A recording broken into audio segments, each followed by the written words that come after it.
welcome everybody to our latest GSW match of the week, but this week it's a bit special as we're going to do the entire card of Grapplefest IV from the Kingdom in Seattle, Washington. We have a jam-packed card to show you, 12 different matches. And hello everybody, I am Big Paulie. A lot of the superstars taking the week off to gather their composure and get rested for the Monarch of the Mat tournament that's going to be all quarter long. We're going to have 18 qualifiers, and the 18 winners will battle it out in a single elimination tournament to determine the Monarch of the Mat winner in St. Louis in week 26, 13 weeks away. Tonight, we have Dory Funk Jr.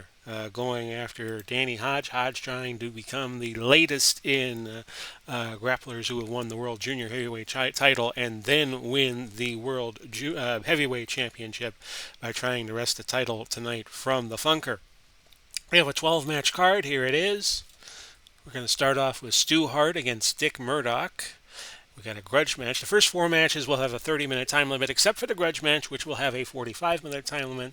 Then the rest of the matches will go 60, except the Bell of the Brawl final is no DQ and no time limit. And we're going to go through these 12 matches for you. Hope to get it all done in one night. Might have to spread it out over 2 nights and just put it together in a video that you'll see later, and you'll have no idea I did it on 2 nights. We'll have a little graphic here on the lower left of the screen telling you which match we are in as we progress, and I will be updating that. Match number 1, match number 2, match number 3, and match number 4, match number 5, and so forth. Here are the champions going into tonight's card.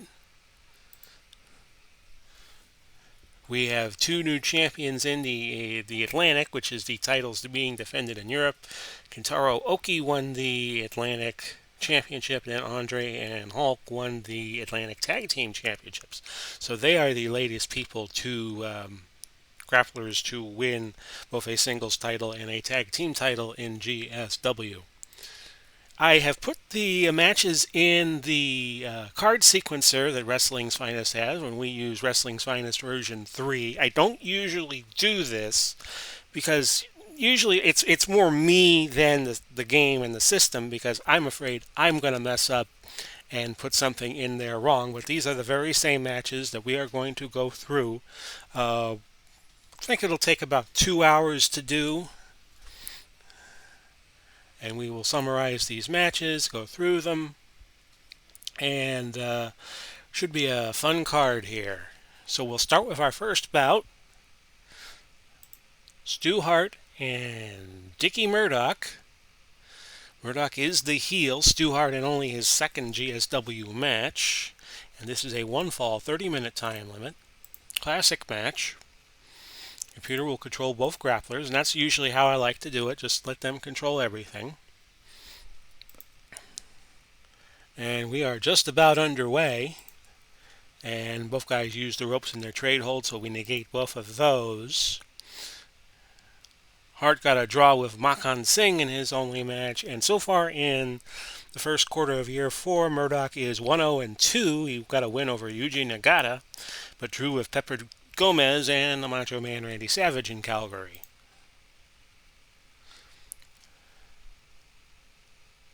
And the computer doesn't really have a favorite here in this first bout, so we're going to get it underway. We will be pausing in between matches, just double checking everything, so you might see a graphic saying "I'll be right back" in between matches, but we'll try to keep that as brief as possible. One of my editors is Pinnacle editor. Pinnacle 24 is on the fritz a little bit. It doesn't export the videos. It will freeze on a frame and never get off of it. So we're just going to try to do this on the take here. So it's Captain Redneck against the patriarch of the Hart family, Stu Hart. 1-fall, 30-minute time limit, and off we go. And we have a very quick pin attempt on Dick Murdock. No. Stu caught Dick with a big boot. And Stu kept control and threw some illegal punches Dick's way, a 4-point stamina loss. Remember, this is a 30-minute time limit, so both these guys are going to have to boogie. to get a win in. They can't take their time. Legal leg hold, so Stu has stayed in control now for 4 moves, and Murdock has lost 20 points. Auto control loss over to Captain Redneck for the first time. A strategy card used, possible DQ stopped. When the computer controls both grapplers, they also control when they use the strategy cards. And auto control loss, it's back over to Stu, 235 into the bout. Bridge suplex on Murdock. He's a 4 on the last number, gets a 36, so we keep going. Legal throat chop by Stu Hart. So Stu Hart bending the rules a little bit, but he is the master of the dungeon, and he will do that from time to time. Legal elbow by Stu. Submission move. And I'll run it just to check it. And yeah, it didn't go very far. Pinhold by Captain Redneck was countered. Stu Hart with a kick. Legal chop. Legal whip to the ropes. Legal low blow by Captain Redneck, and that's 7 points off. And that's the first damage hit that Stu has taken in the bout. It's 63 off of Murdock and 7 off of Hart. Submission move. Spinning toe hold by Dick Murdock, but he is not as apt in it as the Funk brothers are. So only a stamina loss of 4 points, and the match continues. A legal low blow again as Murdock goes south of the border. Not the first time he's gone south of the border, and that's a loss of 7 points on Stu Hart. Punches by Captain Redneck outside the ring. They get back in. And Murdock leaves the ring, cools his head a little bit. He gets 10 points off of damage back. So Murdock, the closest to loot, taking a stamina hit here if he hasn't already. No action. And we have a DQ. Ally, who has been watching the match, suddenly enters the ring and goes after Stu Hart on a sneak attack. So that is your match already. Stu by DQ. And he will pick up 3 rankings points for that. The time of the fall was 7:38. And it was Makan Singh who interfered, keeping their feud going. So we are 1 bout down and 1 bout to go on the Calgary end of the preliminary matches. As I type this in, and I'll do a summary later and put it up on the Wrestling's Finest Delphi site. And the match only got a half a star rating, which is the lowest star rating you can get in the match. So we have 1 bout down, 11 to go. I will be right back. I'll talk to you as I set the next match up. Do that. Do this. Won't take very long, folks, so just stand by.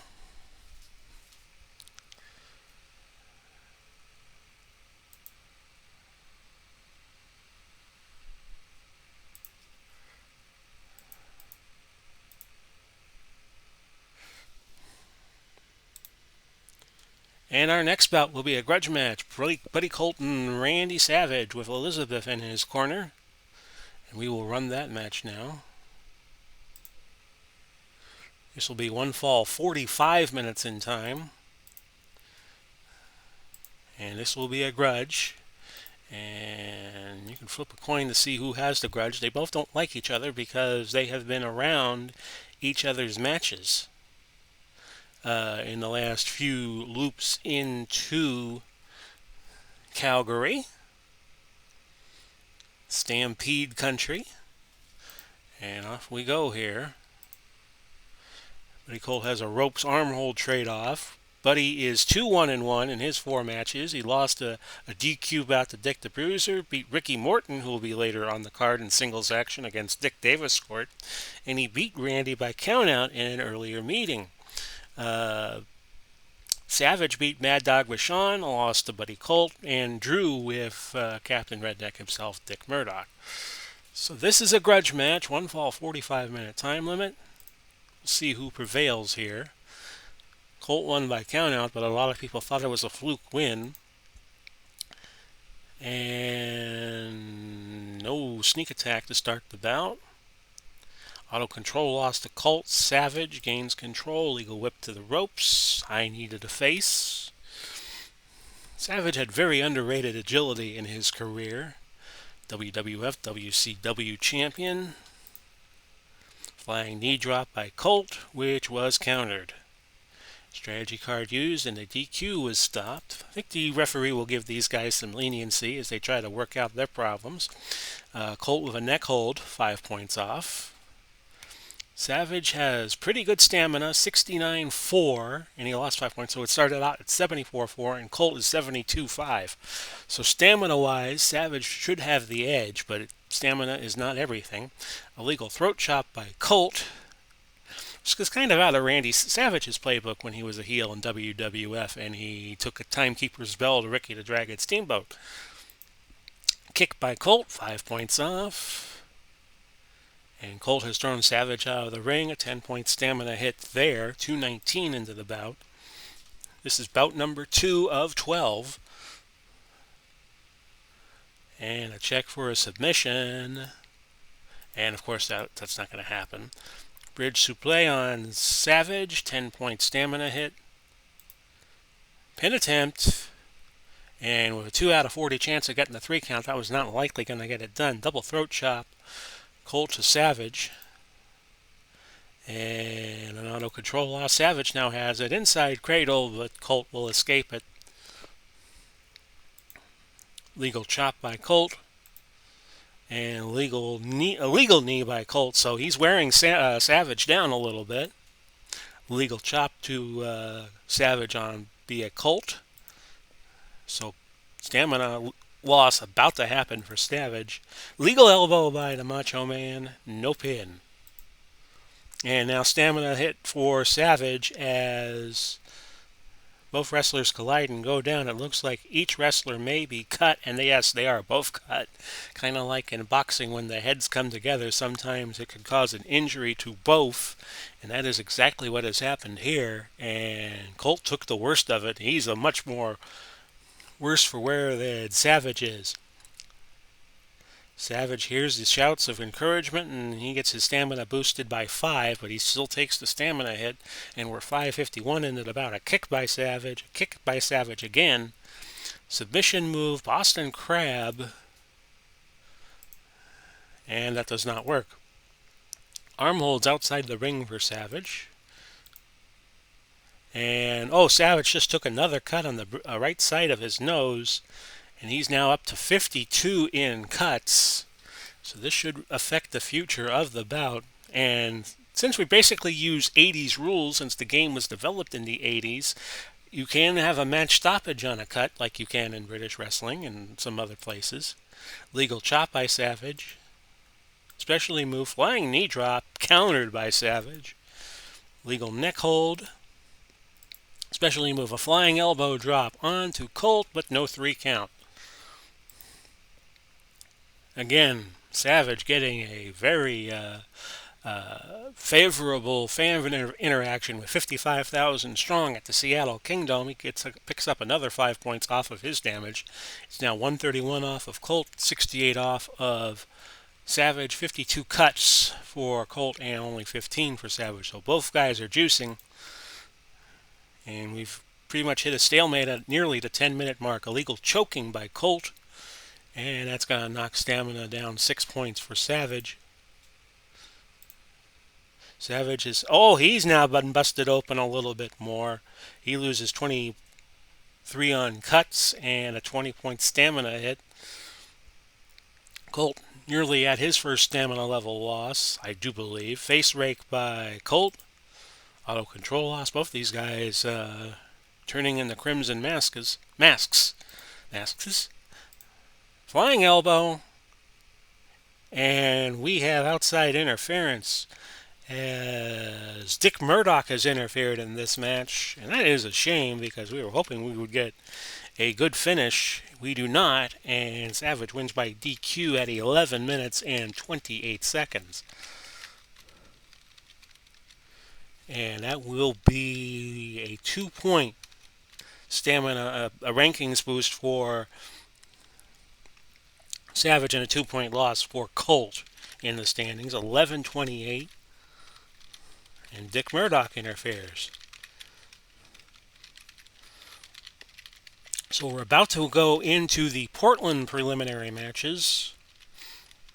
Final numbers 150 and 52 in cuts for Colt, 122 and 38 in cuts for Savage, and the match was 2.5 stars.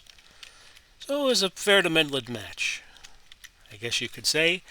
And we will again be standing by. Let's just see if anything happened after the bell. Nothing did. And again, stand by please, and we will get our third match set up.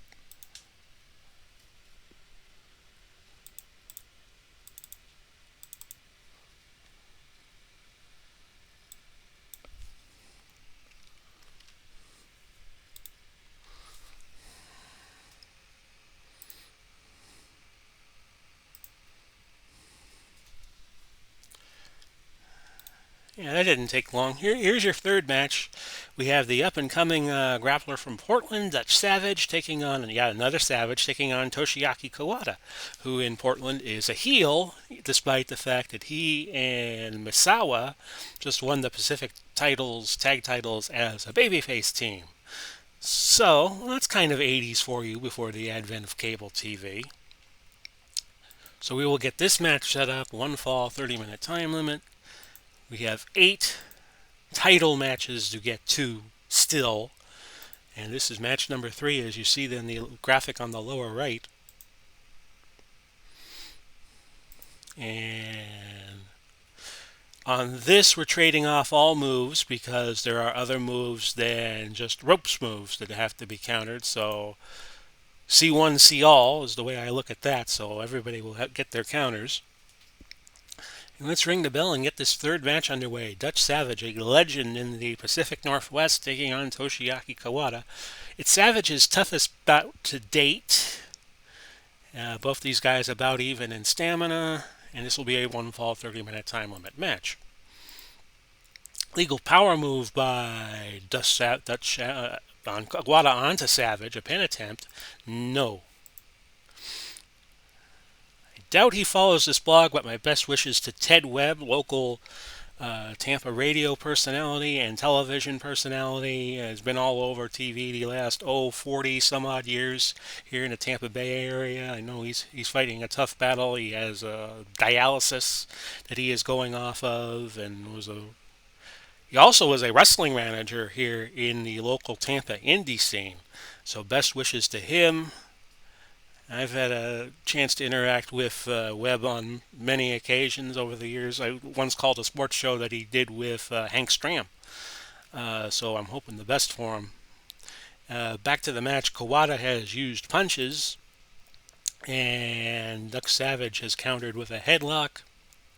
Auto control loss. Back to Kawada for a suplex attempt, and it does not get the pin, and the odds were pretty high that it wasn't going to get the pin. Legal punches by Savage, legal chop by Savage onto Kawada, and no pin. Savage holds Kawada to a draw. He picks up 3 points in the rankings. If he wins by pinfall, he'll pick up 6. He'll pick up 5. Legal punches by Savage, legal throw by Savage. So Savage dominating the action early. Chair shot across the face. Onto Kawada. Kawada has lost 41 in damage and Savage at 21. And Kawada closer to losing a stamina level, but hasn't yet. No action. Body slam by Savage. No pin. Dutch going for an illegal elbow. No pin there. Legal choking by Savage. He really wants to win here tonight. And now illegal punches. Illegal choking, and now Kawada has lost the stamina level as that has been reset and his pin numbers have gone up a little bit. Legal arm hold by Savage, illegal neck hold by Kawada, pile driver by Kawada, suplex attempt, and no sir, no pin there. Stamina now 74 off of Kawada, 50 off of Savage, and we are just a little past 8 minutes into the bout. No action, fan interaction. Kawada getting a little incensed at the fans. He loses 10 more points. Submission move, and you're not going to get him there. Auto control loss over to Kawada, who loses control back to Savage. Disqualification possible, and yeah, Savage has just lost it. You could see that Savage's temper was mounting as the bout was going on. So Kawada, using his smarts a little bit, wins by DQ, and that's the third straight DQ finish we have had. And he will pick up 1 point for the DQ win. The time of the fall was 9:46. By the way, coming into the bout, Kawada had beaten Dutch Savage. Actually, he just beat Dutch Savage. He was 4-1 coming in, and in other outcomes, he beat Rocky Johnson, lost to Carlos Colon. Dutch, this is his first loss. He went 2-1-1. He drew Blackjack Mulligan, beat Gene Kaneski by countout. So that's what everybody had been doing prior to this bout. And that's an unfortunate loss of temper by Savage, but it doesn't cost him too badly.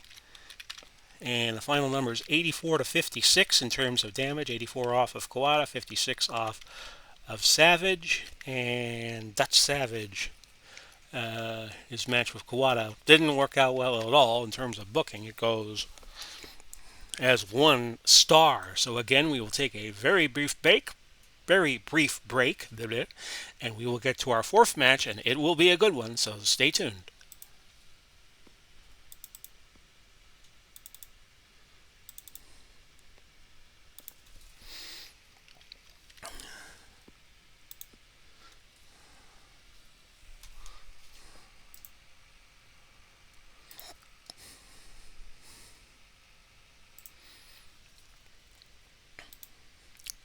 Okay, we have former world heavyweight junior heavyweight champion Ian Roddy Piper facing Gene Kaneski, and in Portland, Piper is a babyface. Kaneski is a very tough competitor, in real life the former AWA champ, but he has never won a championship here in GSW. So this ought to be a good match. Of course, Kaneski with a big size advantage, stamina about even, pin rating about even. So this will be 1 fall and 30-minute time limit. A 30-minute time limit here in match number 4. We are now almost a third of the way through the card. So both guys have ropes hold, so we ignore those since they each have the same type of counters. And we will get this match started. Piper against Kaneski. Piper comes in as a babyface in Portland. He has lost a match and drew a match. He went over 50 minutes with the world champion Dory Funk Jr. before losing by pin, and had a double count out with Dick Daviscourt right before Daviscourt became North American champion. Kaneski is off to a slow start in year 4. He's 0-2-1, lost to Savage by countout, lost to Otto Wins by pinfall, and took Jumbo Tsuruta, to a time limit draw. So we will play this bout out.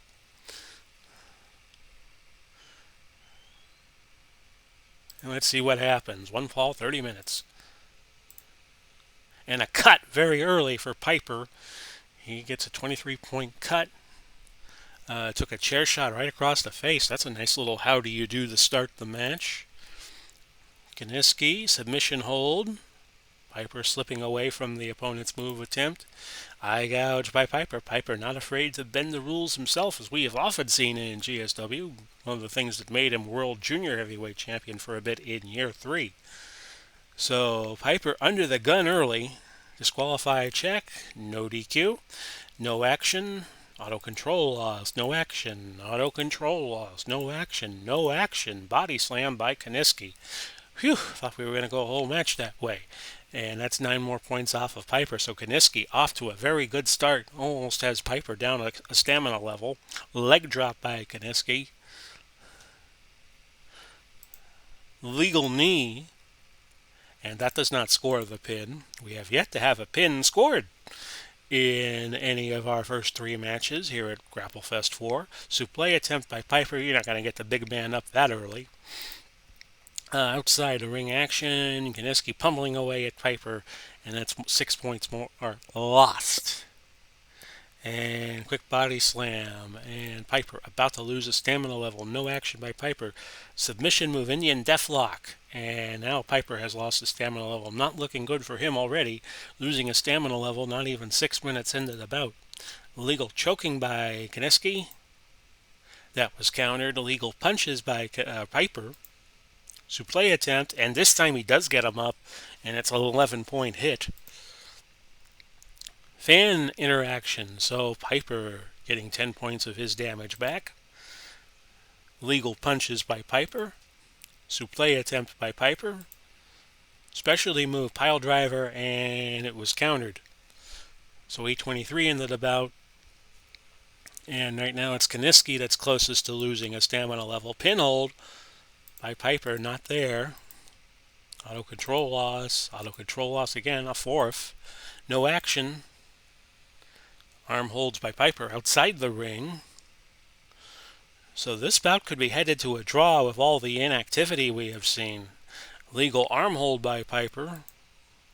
Illegal biting by Piper. And illegal choking. No pin. Got to 2 and did not get to 3. Supplé attempt, and Piper again able to get Kaneski up. The former NWA champ who lost in real life his world title to Roddy Piper, not to Roddy Piper, but to Dory Funk Jr. after beating Lou Thesz for it in '66. Auto control loss by Kaneski. Piper, no action. Legal chop by Kaneski. Kaneski with a kick. Supplé attempt. And he got him. Kaneski gets Piper. But Piper, being a former champion, will stay in the Portland territory, but a very nice win for Kaneski that will move him ahead of Piper in the ratings. The time of the fall was 13:29, and it was about even, 86-78, but that cut that Piper suffered from the get-go in the bout seemed to do him in as the match progressed. So the final numbers was 86 and 23 points in cuts, 78 for Kaneski, and this was the best of the prelim bouts, getting 3 stars. So we are now about to move into our title matches. We have 8 different championship matches to go through. As I get a glass of water here.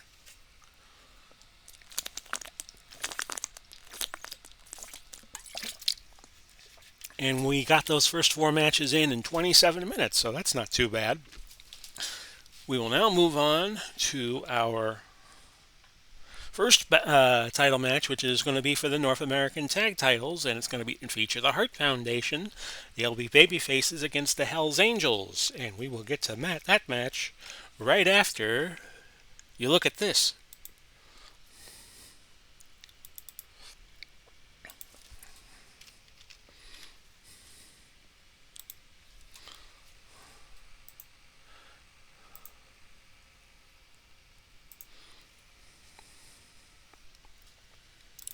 And we're gearing up for our first of the 8 championship matches we have for you. This is going to be 1 fall and 60 minutes in time. Hells Angels, who have been champions before in GSW, they're going to go after the Hart Foundation, and the Angels are going to be significant underdogs in this title bout. 1 fall 60. And we will trade out moves since they are both different. If it was ropes, I wouldn't trade them out, but the Harts had a pile driver to trade out. So it's a Bret Hart and Jim Neidhart, if you've never heard of the Hart Foundation. And Hells Angels are Paul and Ron Dupree. So let's get this match started. Let me just double check that I turned the computer on for both of these teams. I did. And off we go with bout number 5 for the North American Tag Team titles. This is the regional championship for the, let me see now, we'll have 18 circuits at the start of the second quarter of year 4. One is in Japan and the other is in England. So 16 of these regions use the North American Tag titles. And it's the 3rd tier of titles, which is shared with the Atlantic and the Pacific tag titles below the international titles and the world titles. So off we go in this bout. And a double team move by the Hearts. Nicely done. 15 points off of the Angels. No action. No action. Body slam by the Angels. Auto control loss. Illegal turnbuckle by the Hearts. Illegal turnbuckle move. See higher stamina levels and more damage in these tag team matches because you got 4 guys in the ring at the same time or thereabouts. Ropes move countered. Kick by the Angels scores. That's 6 points off. Tag out occurred. Double team attempt by the Angels, and that's 30 more points off of the Hearts. So it's a lot more high impact, a lot more high risk in these tag bouts. First pin of attempt goes to the Hearts, and it does not score.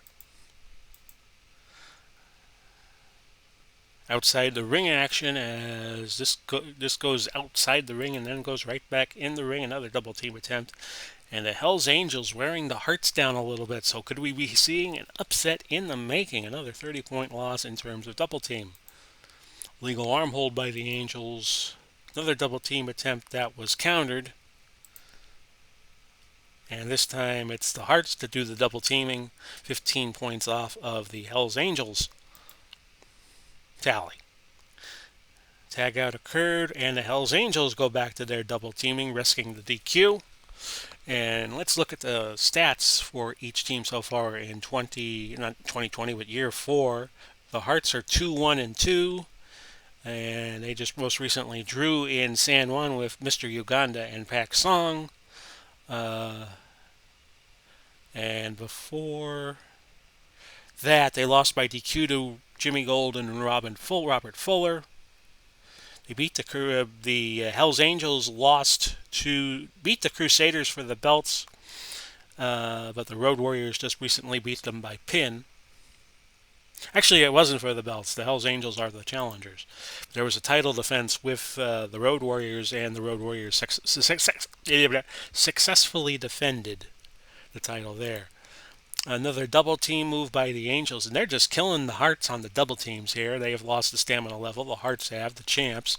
Legal elbow, specially move, knee drop to the throat was countered. Legal forearm.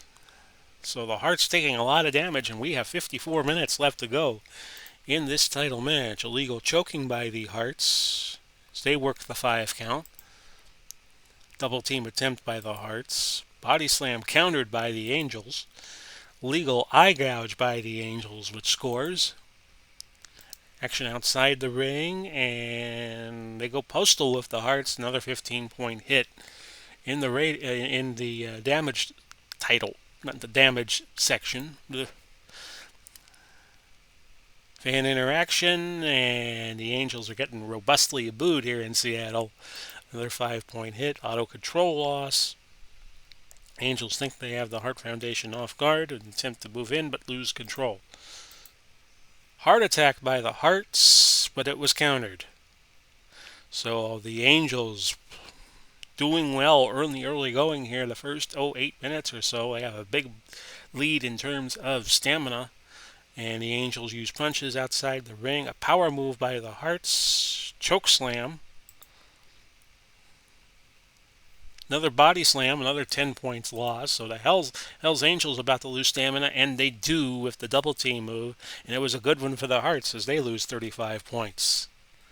Double team attempt, strategy card used, and the possible DQ is stopped. But the Hearts could get right back in the match as the Hells Angels are down to 2 strategy cards, and they lose stamina a lot quicker than the Hearts do. Legal whip to the ropes by the Hearts. Clothesline, 6 points.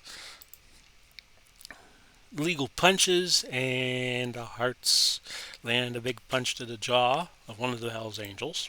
Use your imagination as to which one. Suplex by the Hearts. That's another 11 points lost. So the Hearts getting back in this match, and a pin attempt there after a body press, and that does not score. Legal choking by the Hearts. Specialty move, heart attack, but it was countered again. And a legal turnbuckle move, and that did not have a very good chance of scoring the pin, but it did not. We're 12 minutes into the bout, and still no result. Uh, so a good little segment here for the Hearts, and they have almost, the Hells Angels have almost caught up to them in terms of damage. Another double team attempt here by the Angels, and that's another 15-point hit. Disqualify check hasn't been used. Double team attempt. Supple and another 11-point hit of damage. Hells Angels choke the Hearts as they try to re-enter the ring. Another 10 points in damage. Kick by the Angels, 6 points lost. Legal leg drop by the Hells Angels, that's another 5 points lost. Headlock by the Angels, 4 points. No action, no action, no action. A move that was countered, a submission move countered. Kicked by the Angels. Body slam by the Hearts. So both these teams about to take their next stamina loss. Suplex attempt, and that resets the Hells Angels. They lose another stamina level. They have now lost 2 in a row, and they have lost 190 in damage, and the Hearts 226. Supple attempt there, and another double team by the Angels to get right back into it, and the Hearts, right after the Hells Angels, they lose a stamina level, and now they have each lost 2 stamina levels. Legal forearm, and no pin. This is for the North American Tag Titles. Submission move countered by the Hearts. Specialty move. Bear hug by the Hearts. Nope. Ropes move by the Hart Foundation flying body press, but that does not score. We're 18-28 into this bout. A double team attempt by the Hearts, and that causes the Angels to lose another 15 points. The challengers. Legal power move by the Hearts, another 6 points off, another 15 points off on a double team attempt again. So a lot of double teams. We've only had 5 pin attempts in the bout, and the Hells Angels have had 3 of them. Auto control loss by the Hearts. Legal whip to the rope by the Hells Angels. Double team attempt by the Angels. That's another 15 points off of the Hearts. Legal low blow by the Hells Angels, countered. Double team attempt again by the Hart Foundation. And they are 7 for 12 in double teams, and the Hells Angels are 7 for 16. Arm hold being applied now. Hells Angels about to lose another stamina level, but they do not. Kick by the Hearts. 21-25 into the bout now. Legal punches by the Hells Angels. Double team attempt, a legal throat chop, and the Hells Angels with a pin attempt, but not to be. No action. Double team attempt by the Angels, another 15 points off of the Hearts total. Legal punches, another 5 points off. 20 points more off for another double team, and very quickly the Hearts are in a little bit of trouble themselves.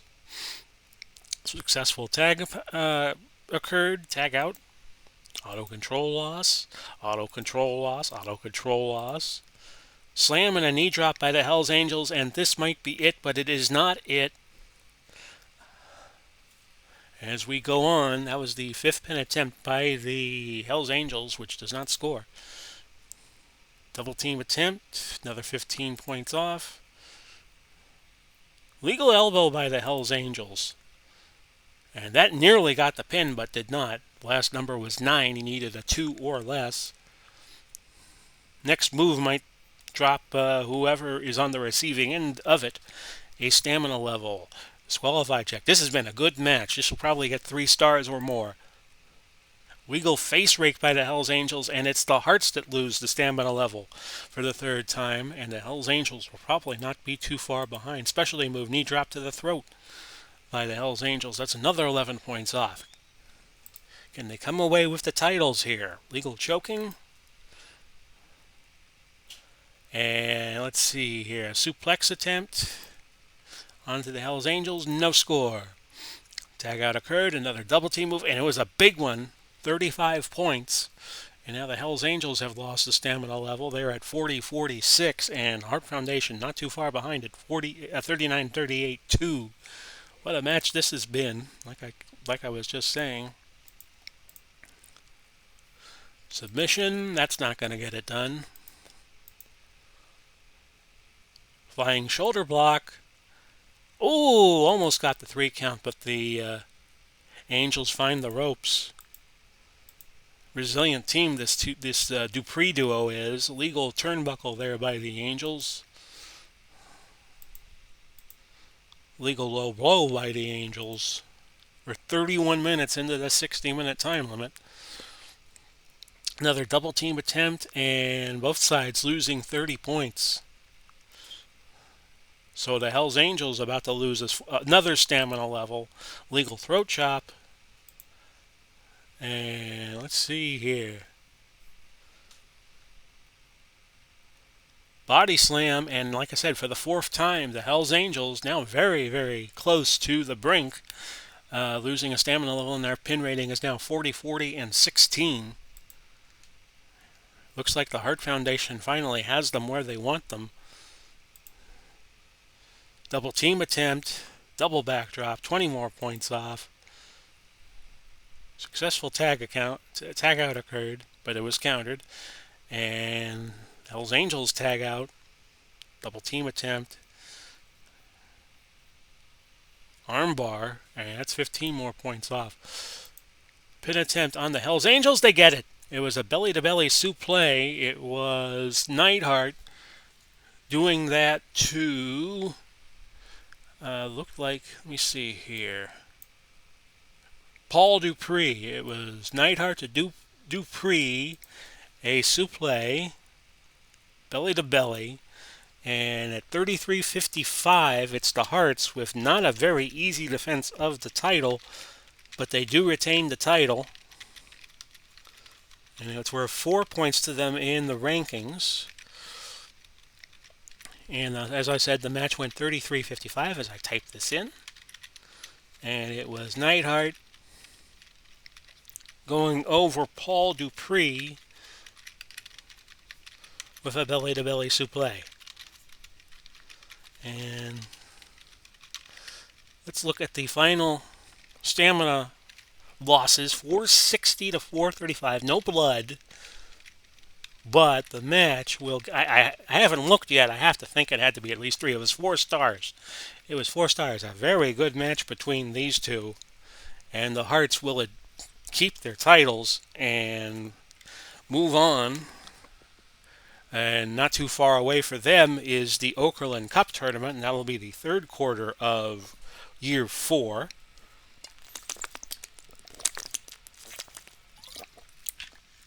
And it will be set up the same way as Monarch of the Mat, 18 circuits, finding their own champions, the top tag teams and the champion tag teams getting the pick of their choice to go in the circuit of their choice.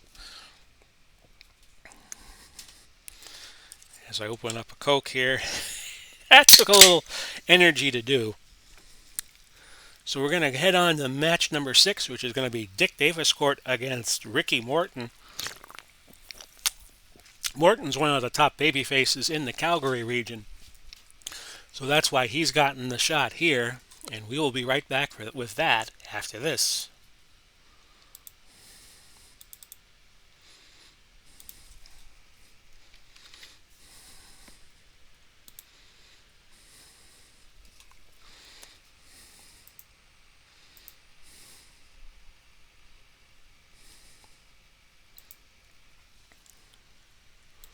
So off we go into another match. Dick Daviscourt, the North American champion, who just wrested the title away from Ray Stevens, who had wrested the title away from Andre the Giant. He'll be defending the title, which means if he gets into any trouble, he's likely to do something stupid to keep his title, and he gets Ricky Morton. Both these guys about even in terms of their stamina and their pin ratings. And this will be a one-fall 60-minute time limit match. Daviscourt has been a champion a few times in GSW, won the old Bluegrass Circuit title, and has won a couple of other championships before winning the North American Championship in Portland about a week or 2 ago.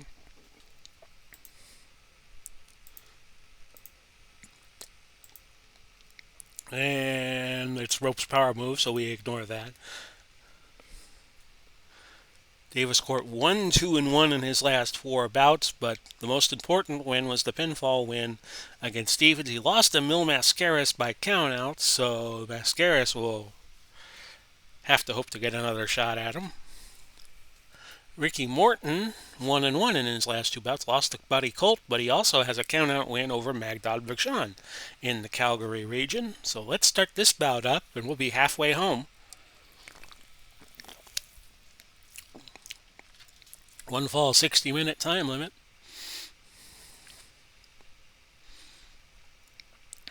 You see Dick Davis Court over on the left and Ricky Morton on the right. I found that photo just going through Google, and I added it into Wrestling's Finest, or at least my version of it. And here is Ricky Morton over here. Back, looks like it was back from the days that he was in Memphis, before he made it big in the Dallas and NWA World Class Wrestling, and then NWA Mid-Atlantic. So let's go. Morton and Davis Court. And Morton starts out with illegal punches, and you know Morton can bend the rules from time to time. Legal punches. Pinhold by Morton. Can he get him this early? No. Only a minute 20 into the bout. Pinhold countered by Morton. Submission move counted by Davis Court. No, actually he got it in. He got a full Nelson in on Morton. Low blow by Davis Court, and we've seen that a few times already tonight. Something about low blows here in Seattle. Draw your own conclusions. Legal forearm by Dick Davis Court. Legal neck hold by Davis Court. Ropes move by Davis Court. No pin. Davis Court leaves the ring and takes a little breather, gets 10 points rebated on his damage level. So he's at -1 and Morton is at -34. But he's the closest to taking a stamina hit. Legal leg drop by Davis Court. So Davis Court putting on a clinic so far, keeping control. Legal throw by Davis Court. Illegal choking, because choking is never... Is there such a thing as a legal choke? Well, there could be. And that's 6 points more off. So Davis Court keeping control of the match. Arm holds.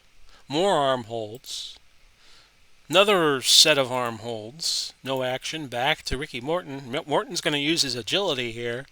Jumps from the ropes and delivers a flying headbutt. No pin. Legal leg hold by Morton. Submission move by Morton. You're not going to get him. I'll just run it through anyway. Fan interaction. Davis Court pleading from the crowd to stop booing him. That doesn't work. So that's 5 points off. As I pause for a moment for a Coke. And it's 29 off of Davis Court's total so far, and 61 off of Morton's. And Morton has been cut. A deep laceration in the inside of his upper lip. Blood pouring out. That cut damage is 22. So that was a big loss by Morton. I do believe he has taken a stamina hit. Crawhammer forearm gets it done. And yeah, the experts were kind of right on this. Morton really didn't stand much of a chance. Davis Court wins by a pinfall to keep his North American Championship. He only gets 2 points because he was facing somebody 24 points inferior to him. And the time of the fall was just 9:40. So a nice win for Davis Court.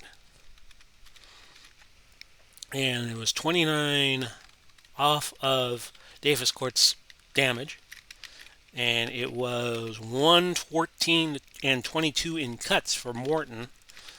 One thing about Morton is he, kind of like Tommy Rich, he can bleed a lot.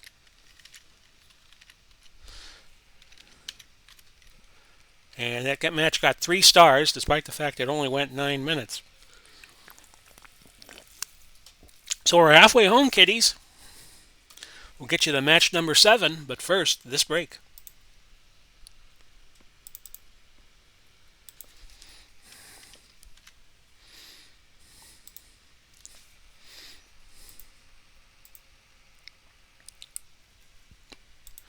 All right, we start the second half of the card. Road Warriors against the Sheepherders for the international tag titles, the second tier of championships here in GSW.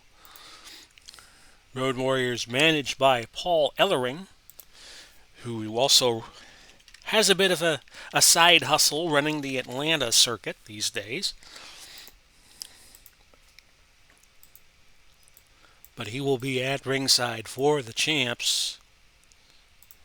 No, not Paul Dangerously. But I wanted to show you he was there. Paul Ellering. Here we go. And it's the babyface version of the Road Warriors. And they face the Sheepherders, managed by nobody. And this is a one-fall, 60-minute time limit match. Titles are on the line. And off we go. Both teams will have to trade moves. Beg your pardon. Pizza and Coke do not make a very good combination if you want to avoid burping. But here we go. Vogue likes the Road Warriors to win. So do I. They are the champions and the baby faces. Disqualified check, nothing. Disqualified check, and the Road Warriors use punches. And their bouts this year, the Road Warriors are 4-2-1. They just lost to Bruiser Brody and Stan Hansen by countout. And the Sheepherders have had a lot of battles with the Southern Rockers in Portland. They have 2-1-1 so far this year. A stomp by the champion Road Warriors. Double team attempt. And the Sheepherders outmaneuver the opposition in that one. Especially move. Forearm uppercuts by the Sheepherders. And no pin. Successfully scored. No action. Submission move. No action. They headbutt the Road Warriors into the chest. And those Sheepherders have hard heads. And that's a reduction of stamina by 6 points. Legal nerve hold by the Sheepherders. You know they could be crafty when they need to. Sheepherders, an auto control loss. Legal punches by the Road Warriors. And now, let's see here. We have a double team attempt. Road Warriors keep their opponents in their corner. They picked up a 40-point stamina hit onto the Sheepherders, and now they are cut. A 25-point cut. Legal punches by the Roadies, double team attempt, and the Sheepherders about to lose a stamina level, and they do on the next move, double team attempt, and that's another 35-point hit. The Roadies are 3 for 5 on double team attempts, and so far the Sheepherders are 0-1, 0-4-1, if you want to use a baseball term. Legal turnbuckle move, possible pin, no. And on we go, we're 5:22 into the 60-minute time limit bout. Counter move by the Road Warriors and chair shot to the face. Ouch, 15 points off. Illegal choking by the Sheepherders. Kick by the Sheepherders. Legal whip to the ropes. Nothing doing. In terms of a pin attempt, illegal low blow. Illegal choking. Illegal low blow. No action. Auto control loss. Outside the ring action. Sheepherders punching away. And now the Roadies closing in on losing their first stamina level. Kick by the Sheeps. Body slam by the Road Warriors. That's 10 points off. And the Sheepherders accosting Paul Ellering, kind of like how Donald Trump used to accost Jim Acosta. But the Ellering threw something into the eyes of the Sheepherders, which blinded them temporarily. Ellering's always full of surprises. That's 15 points off of the Sheepherders' stamina. Legal road blow by the Road Warriors. Legal punches by the Road Warriors. Pin attempt that does not score. Double team attempt by the Road Warriors. It's all Road Warriors so far. 82 off for them and 203 off of the Sheeps. Legal neck hold. Legal chop. Double team, and the Sheepherders lose their second stamina level. So at this point, the Road Warrior is very dominant.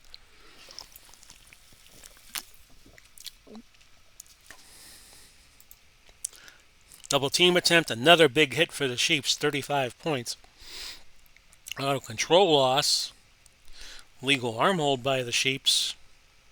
Power move by the Road Warriors. And almost a pin, but no. Needed a 3 or less, but got a 7.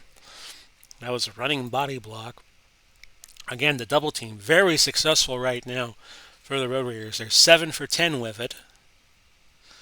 Double team attempt. Nothing doing. Action happening outside the ring. Chair shot to the head. Ooh. You don't see that too many times these days with the risk of concussions and all. In fact, if you have watched a match on WWE Network or the Peacock Network, you don't see those chair shots. They don't show them anymore. And that's a 15-point hit in stamina. And again, the Sheepherders in a lot of trouble. Another double team that's successful.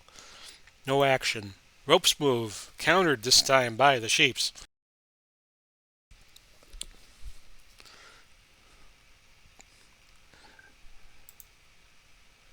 And this time, partner, after tagging out and whips opponents into ropes, quickly drops to the mat while the entering partner nails opponent with a brutal forearm to the head, so the Sheepherders score. And the Road Warriors about to lose their first stamina level, and there it is, a legal headbutt, and that's 6 points off. But the Road Warriors have been very dominant in this match. Strategy card used and countered by the Road Warriors. Sheepherders slip on a wet spot and lose control. Road Warriors, no action. Legal leg hold by the Sheeps. Legal chop by the Sheeps. Disqualify check. Possible DQ stopped. Strategy card used and countered. So this is all going the Road Warriors' way, which kind of makes me wonder if something will come along at the tail end of this match to turn the tide. Outside the ring action.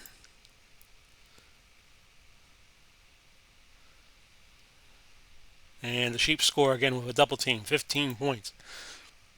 No action. Legal turnbuckle by the Road Warriors, another 5-point hit.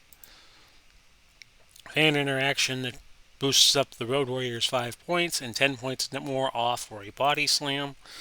And the Sheepherders lose another stamina level after a double team attempt, and then a big one, 35 points. So the Roadies keep hitting on those double teams, 9 for 13, and the Sheep's only 2 for 5. Kind of like a basketball team good at the three-pointer. If the three-pointer is cooking, it's a big plus. Fan interaction, 5 more points added. Road Warriors using punches. Legal hair pull. I didn't know the Sheepherders had the hair to pull, but I guess they do.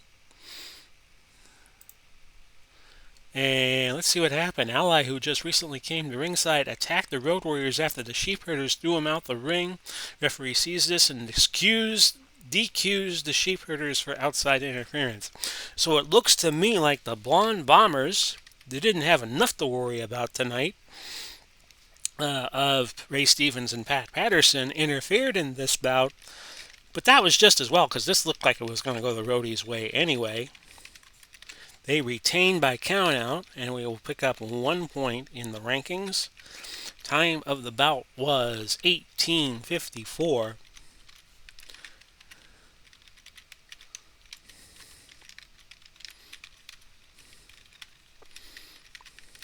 Lawn Bombers interfere.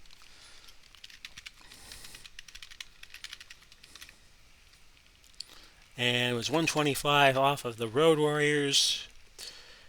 Had a tremendous match, and the Sheepherders were all flustered, and they lost 378 and 26 off of in cuts. Bout got a 3-star rating, and on we go. And who knows, maybe Paul Ellering shows up in the world title match. But you didn't hear that here.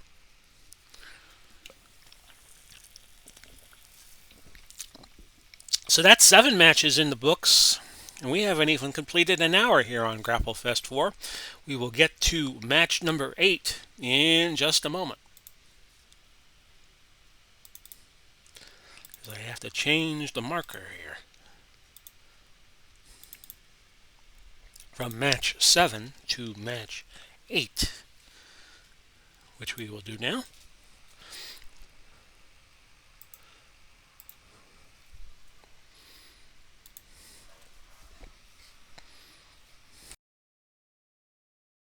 And on we go to our 8th of 12 matches. And on a recent trip to Calgary, this bad blood developed between Dick the Bruiser and Mad Dog Vachon. Vachon just happened to have enough rankings points to get a. This is kind of a grudge match inside a title match.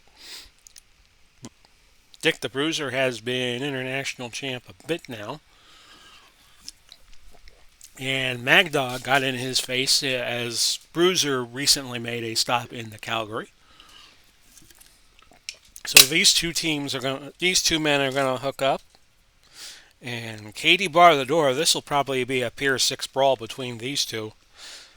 Dick the Bruiser, the former Dick Effels, who used to play for the Green Bay Packers.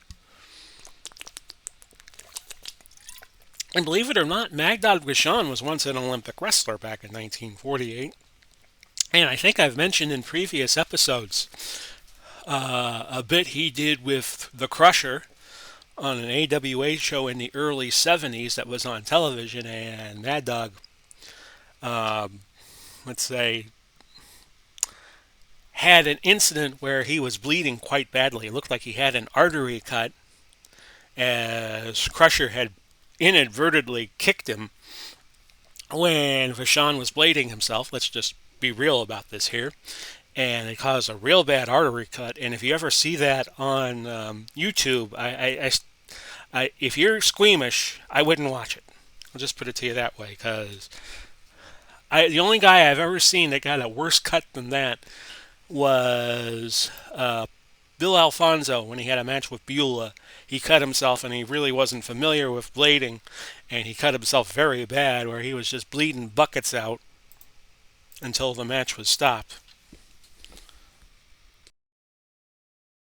And they had physicians standing by at ringside as soon as the match was over to treat Alfonso. Because if you cut an artery on your forehead, it's one of those cuts. You hit it at the right spot, it won't stop bleeding. Lanny Poffo had that happen to him in 1987 on Saturday Night's Main Event when they had when Andre just turned heel and they had the 20-man battle royal. And they did a spot where Andre headbutts Poffo, knocks him out of the ring, and he has a nasty cut. Poffo, same thing happened to him. He bladed himself, but the blade job was too good, and he was a bloody mess. And according to some interviews he has given recently, he said that he had to go to the hospital because if you hit an artery, it's one of those cuts that just doesn't stop bleeding. So Bruiser and Vachon hooking up here for the championship, the international championship, a one fall 60-minute time limit match. Since Vachon has another move to counter other than ropes, or move change, we're going to give them both the ropes counters. And we'll get this match started. Bruiser is 5-1-1. His most recent match was a draw with double countout with Dr. Wagner Sr., an unspoken senior. There's just Dr. Wagner and Dr. Wagner Jr. Vachon is 0-3. He's lost to Ricky Morton, Bret Hart by countout, and Randy Savage by DQ. So Vachon kind of backdoored his way into this match.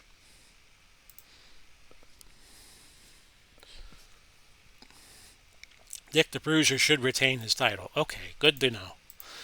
And on we go with match number 8. No action, but we have just started. The crowd getting a little frustrated. Disqualified check. A DQ was stopped. No action. Legal punches by Dick the Bruiser.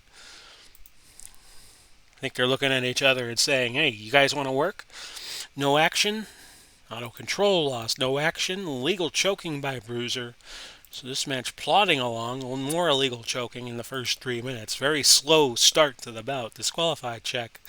It's like a college basketball game when they play the first 10 minutes and both teams are in single digits. A couple of disqualified checks, a couple of stoppage. Illegal punches by Bruiser. Body slam, no pin. No action, disqualified check. Fan interaction, and Bruiser is now on the plus side of the damage, which you don't see very often. It's kind of like an NFL team with a 4-point total. The only way you get it is if you score 2 safeties, or you have a safety and you run back an extra point. The other team scores for 2. Disqualified check. Illegal punches, illegal whip to the ropes, disqualify check. Yeah, this is a plodding match. Illegal low blow, no pin. Arm hold by Vachon. Vachon closer to his first stamina hit than Bruiser is at the moment. Auto control loss. Legal chop by Bruiser, no pin. Hair pull by Bruiser, which I didn't know you could do with Vachon. Maybe he pulled his chin hair out.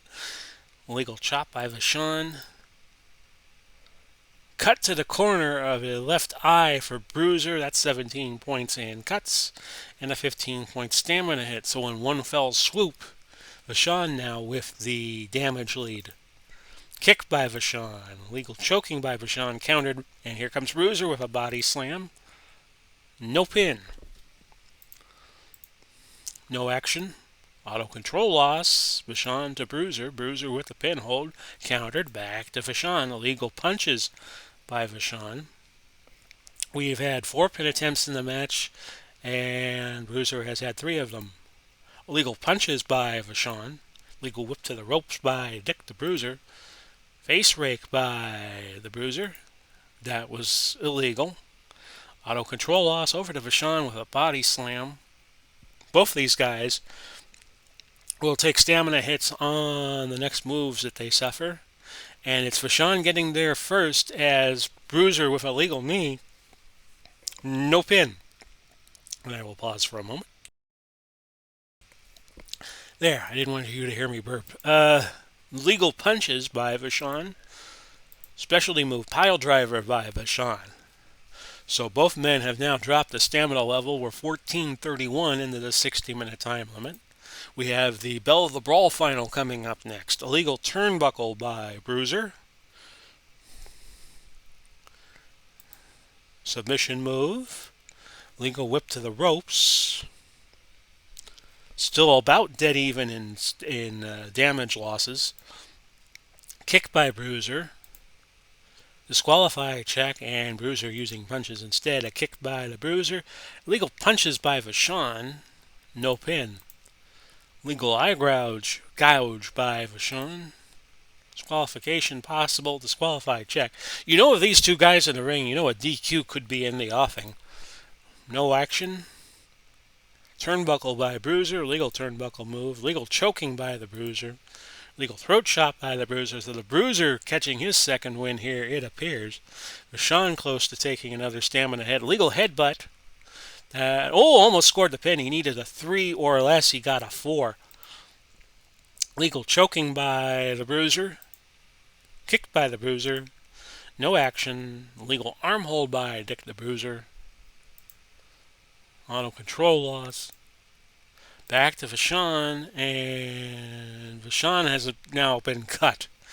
And that's an 18-point cut. So they're both even on cuts just about. A legal low blow by Dick the Bruiser. Both these guys trying to make the other sterile for life. The Indian Deathlock by the Bruiser. No pin. Hope they're wearing their cups. Legal throat chop by the Bruiser. Nope. And the Bruiser leaves the ring. He gets a nice little crowd boost. Legal elbow by Dick the Bruiser. Nothing there. Nothing there at all. Body slam. Whip to the ropes. And it looks like Vachon has lost another stamina level. And it's all Dick the Bruiser at this point. Legal punches. He's lost 79 in damage. And Vachon has lost 223 in this 8th match. Specialty move, atomic knee drop, and that is all she wrote. A pin for Dick the Bruiser and a successful retention of the belt. So Dick the Bruiser keeps the international title.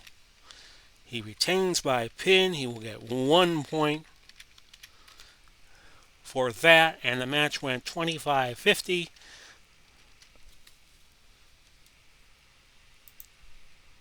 And there you go.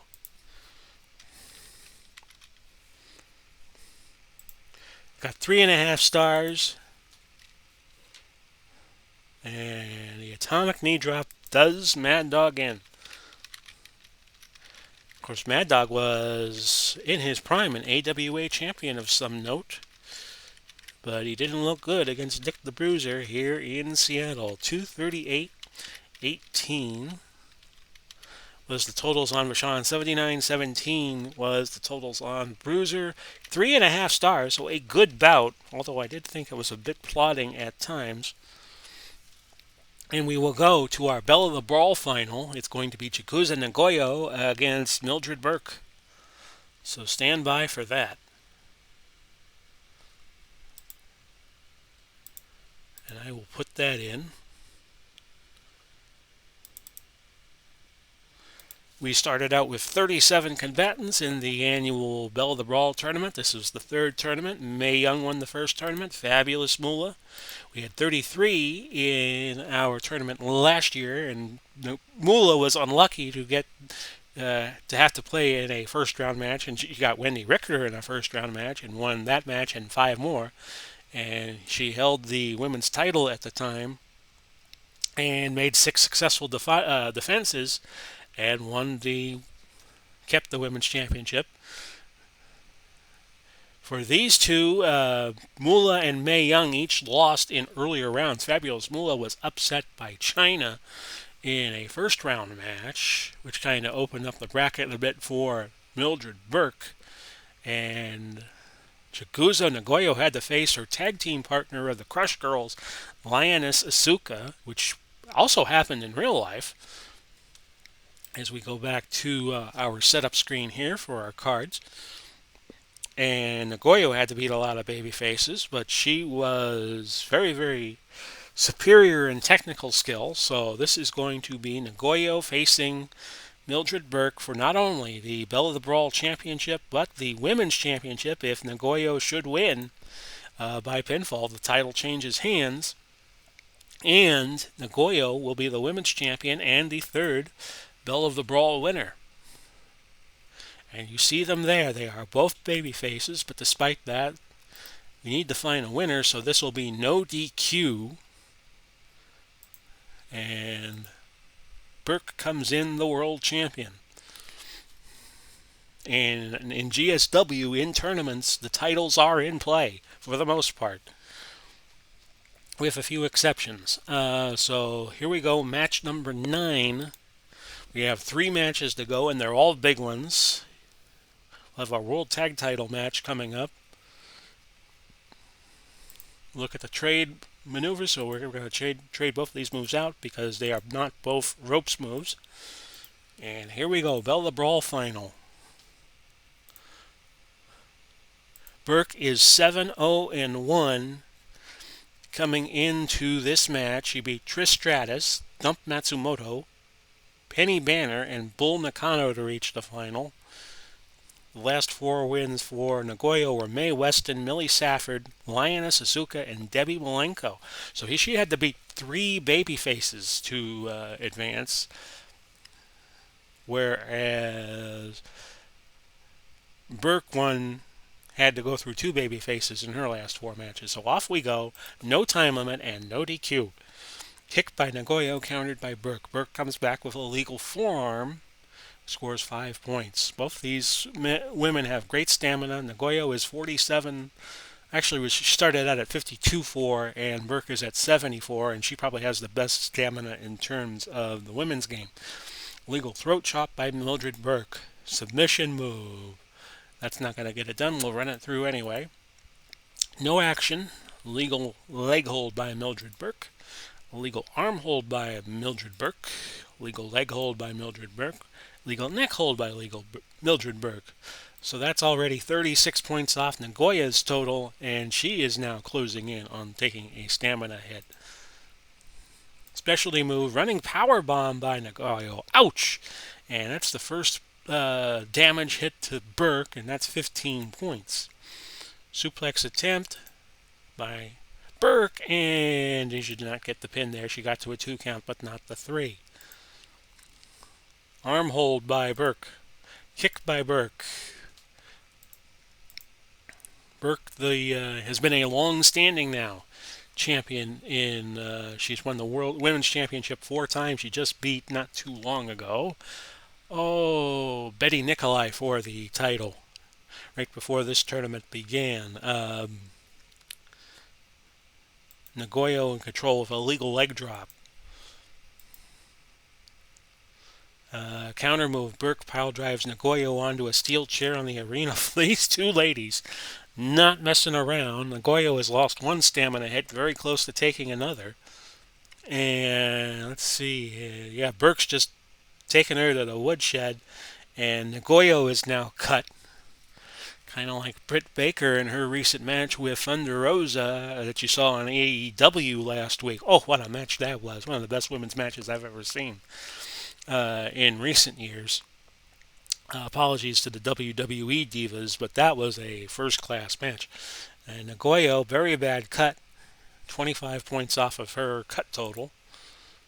Burke, crooked head scissors. That won't get the 3 count for a submission. And let's see here. Strategy card used. Legal whip to the ropes. Crooked head scissors again, but this time it was countered. We're 6:35 into this battle with no time limit. As the Mexicans would say, sin límite de tiempo. Legal whip to the ropes. Kick by Nagoyo. Only a 1 would give her the win, and she got a 23. Pin hold by Nagoyo. No pin. Nagoyo throws Burke into the crowd, and that's a 20-point stamina hit. I don't believe she's lost stamina yet. I think that Nagoyo is about to take her 3rd stamina hit. But Nagoyo unleashes a barrage of punches on Burke. So these two letting it all hang out, and why not? Because of the Bella Brawl championship and the women's championship, both at stake.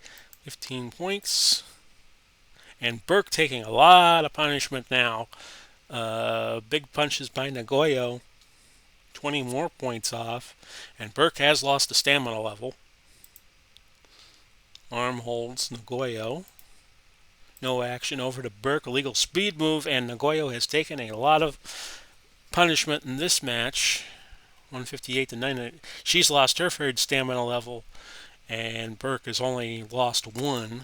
Pinhold by Burke. Not there. Legal knee by Nagoyo countered. Burke with a kick. 7 points off. Legal punches by Burke. 6 points off. And a hip lock by Nagoyo. Only a 1 will get the pin. Doesn't. Legal low blow. Well, that wouldn't hurt a lady. And that's no pin. No pin there. So 3 straight pin attempts. None of them successful. Running powerbomb countered. Burke slam. That's not your match yet. But Nagoyo in sad shape. She's about to take her 4th stamina hit. Burke with a suplex. No action. Over to Nagoyo with a submission move. A painful arm breaker. No pin. Suplex attempt by Nagoyo. Nothing. Pin hold. Nothing. Submission move, a figure 4, and Burke's got it cinched in, but Nagoyo finds a way out. Both these ladies are about to take another stamina hit. Body slam by Burke, and yeah, that's the 4th stamina hit for Nagoyo. Nagoyo about done. Body slam. Crooked head scissors. Both these women undefeated in year 4, but somebody's O is going to go here, it looks like. Submission move. No pin. Not the end of the match. It wouldn't be a pin, it would be a submission. Submission move again. Nothing. Legal neck hold.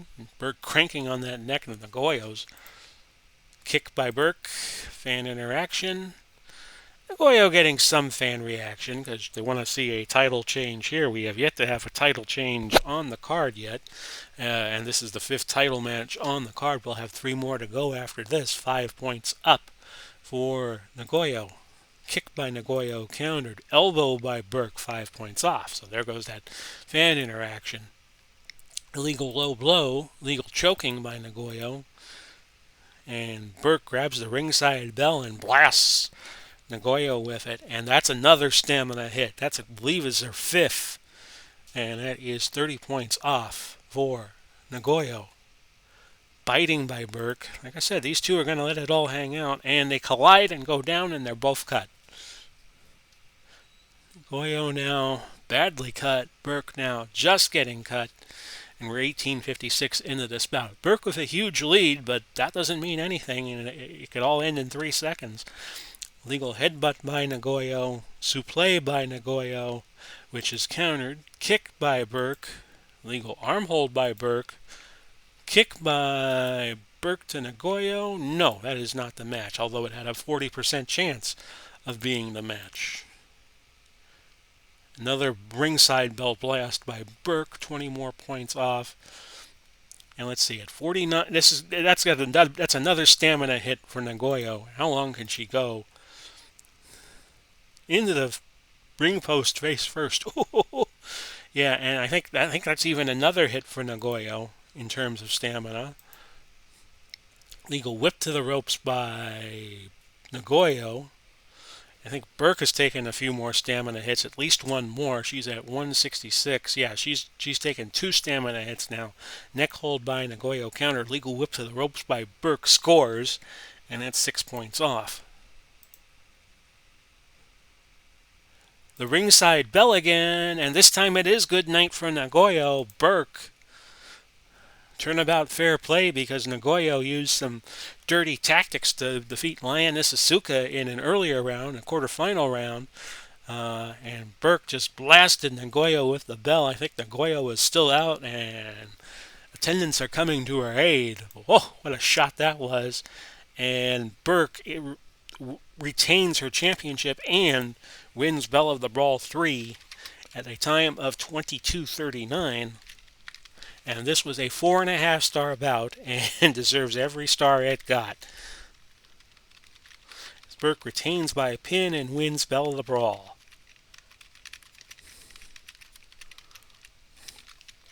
Time of the bout was again, see if I can type it in here real quick, 22:39.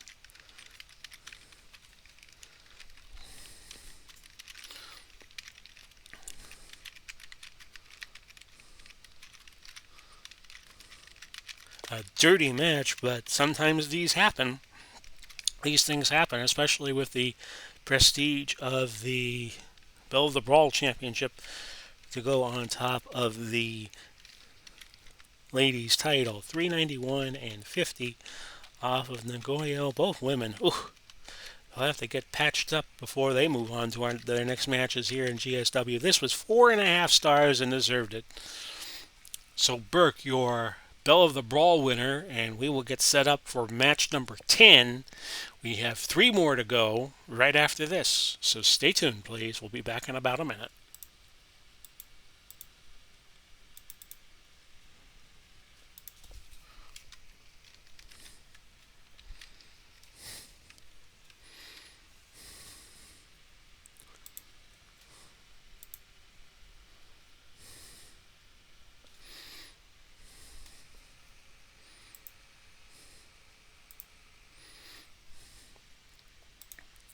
Okay, so that was a whiz-banger of a match between those two ladies.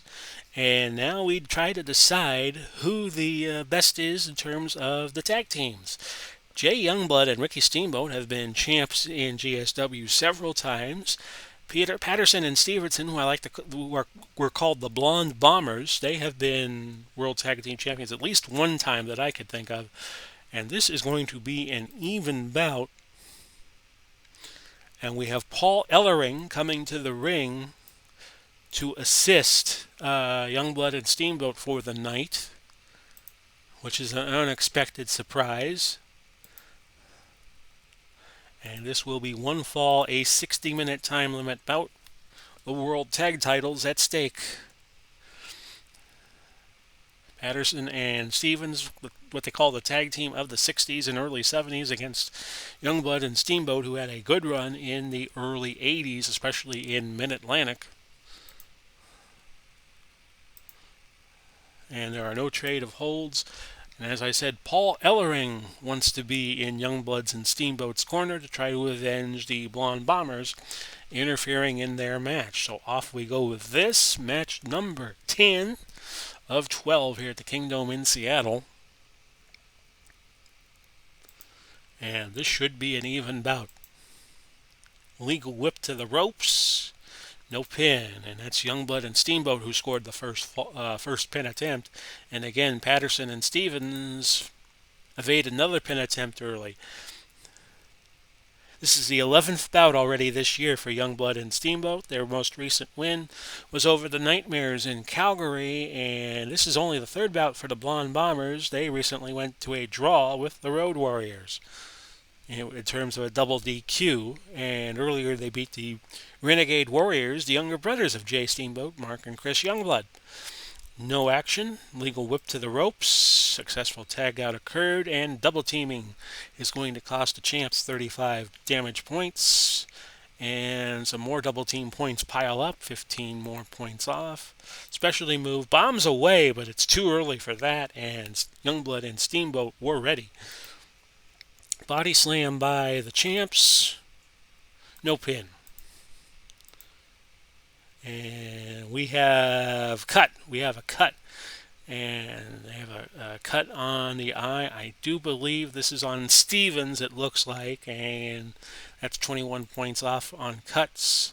And now Youngblood and Steamboat return to favor with a double team. And that's a big move, 35 points. Auto control loss for Youngblood and Steamboat. Goes back to the Blonde Bombers, who lose control right back. Fan interaction. Youngblood and Steamboat go into the zone after hearing the crowd implore them to go after the Bombers. And they take 25 more points off of Patterson. And Stevens is damaged total, and that's a stamina loss, so the pin ratings go up a little bit on them. More fan interaction for Youngblood and Steamboat. Slam and a body press counter by the challengers, no pin there. Legal chop by Patterson and Stevens. And we had a double team move by Patterson and Stevens, and that costs the champs 15 points in damage and 15 more on another double team attempt. Headlock by Patterson and Stevens. Another double team attempt, and it was a big one, 35 points, so the champs almost at a loss of stamina level. In fact, they do it on the next move as a double team move for a pin attempt. It does not work. So we're 5:52 into the bout now. Another double team attempt. So the double team attempts right now, Patterson and Stevens, very hot, 7 for 7. They're making all. They're in fact now 8 for 8 as they go to the double team again. So like I was saying in the Road Warriors match, this is like a team with some good 3-point shooters. If they get hot, puts your chances way up. Ropes move by Youngblood and Steamboat, flying forearm, no pin, legal arm hold, and now the champs want to slow the bout down. We're 6:54 into this bout. A lot of damage off of both of these teams already, and Stevens is cut. 5 points off for a legal arm hold just to slow it down a little bit. Auto control loss, and the Bombers retake control. A throat chop. Front chancery. A kick to the face. Backslide. And the champs could be in trouble, but they are not, especially this early. Champs could lose another stamina level. They're only 34 points away from that. Bombs away, countered. Submission move by the champs. No submission. Flying chop by the champs. Legal throat chop by the challengers. No. Pin hold countered. And let's see here. Another cut to Stevens. Scratch on the nose. So the challenger's wearing a lot of claret so far. And damage-wise, it's 218 to 214. So the Bombers slightly ahead here. Illegal punches by the Bombers. Some sucker punches. Legal throat chop, countered. Suplex attempt, scores. Legal arm hold by the champs. Auto control loss, back to the Bombers. Legal whip to the ropes. Double team attempt, and again, they have been very proficient on the double teams. 9 for 10 so far in this bout, and that's another 35-point hit and another stamina loss for Steamboat and Youngblood. Legal choking.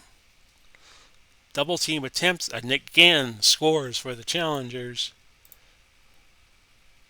And let's see, have a huge tear in the on the right ear, and I think that is Youngblood, and that is a 25-point loss. No, it's a 40-point cut and a stamina loss of 25 points. So they're about to lose the stamina level again. Wild and woolly about 13 and a half minutes in. Suplex attempt by the Bombers scores. That's another 11 points lost. Remember, the title does not change hands on a cut. It can only change on pinfall or submission. Kick by Youngblood and Steamboat. Legal throw by Youngblood and Steamboat. No action. And another double team scores. And this time it is Youngblood and Steamboat scoring with the double team. Looks to me as if Patterson and Stevens lost the stamina level. Legal leg hold. This bout's scheduled to go 60. I don't think we're going to get anywhere near that. I think this will end within 30. Legal leg hold. Foreign object. The old foreign object pulled out by the Bombers, and it scores. And that's another stamina loss for the champs. They are in deep trouble now. Another 25-point stamina hit. Kick for the champs scores. Slam and a body press. And we have outside interference that has marred the bout. Youngblood and Steamboat will keep the titles.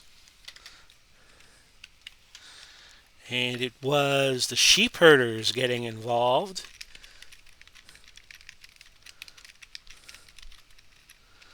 The bout went 17-16, which was a shame because this seemed to be a good bout. And we have some extracurricular activity that has marred the bout as the ref was thrown out of the ring. And, this is a devastating attack. A Youngblood and Steamboat had to be stretchered out of the ring as the sheep herders and the and the blonde bombers just go after the champs like rabid dogs. They will be uninjured and they will be able to continue on their way, but we would later hear from the commissioner's office that the blonde bombers have now been suspended 90 days. They will be back in time for the Oakerland Cup Tournament, but they will now be out.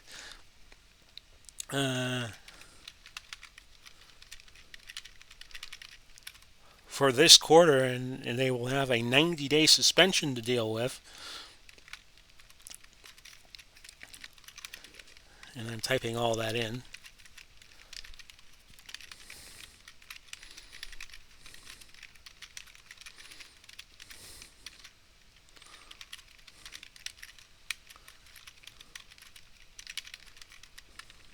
Champs were uninjured and will be allowed to continue on their tour.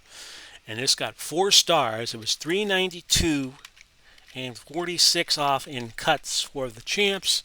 297 and 47. That's a shame because they looked like they could have won the titles tonight, but not to be. So we have 2 bouts left to go before we call it a night. And this video presentation is the longest we have ever done here on the Big Paulie's World of Sports Sims channel. Now up to around 110 subscribers. I thank you all for that, by the way, if you're watching. And we will now get you to bout number 11 in just a moment. And it's a big one.